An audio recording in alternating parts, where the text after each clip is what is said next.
किती मराठा आमदार मराठा मुख्यमंत्री होऊन गेले. त्यांनी त्यांचे कारखाने त्यांनी सुरगिरणीत सुद्धा नाही आरक्षण लागू केलं. ते तर करायला काही अडचण नव्हती किंवा आमच्या कारखान्यामध्ये तरी आणि काय अघोषितच करायचं ना.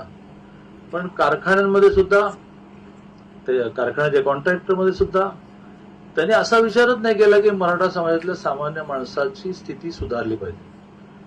पण देवेंद्रजीने ते मराठा नाहीत, मराठा समाजाची मतं मिळवायची म्हणून नाहीत, मराठा समाजाला आरक्षण मिळाल्याशिवाय आणि सुविधा मिळाल्याशिवाय आपल्याला महाराष्ट्रातला मराठा समाधानी करता येणार नाही असं म्हणून त्यांनी आरक्षण दिलं.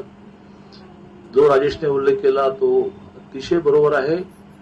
रात्रंदिवस यावरच्या कायद्यांचा अभ्यास केला. मी त्यावेळेला उपसमितीचा मंत्रिमंडळ उपसमितीचा अध्यक्ष होतो. कायदा एक हाती वाचून फुलस्टॉप कुठे पाहिजे, इथे त्याला फुलस्टॉप नसेल तर अर्थ बदलेल, इथे कॉमा लागेल असा अख्खा कायदा त्यांनी त्यांच्या हाताने एका अर्थाने ओके करून घेतला आणि त्यामुळेच तो महाराष्ट्रामध्ये हायकोर्टामध्ये टिकला. सुप्रीम कोर्टात टिकला नाही तर कारण सरकार गेलं.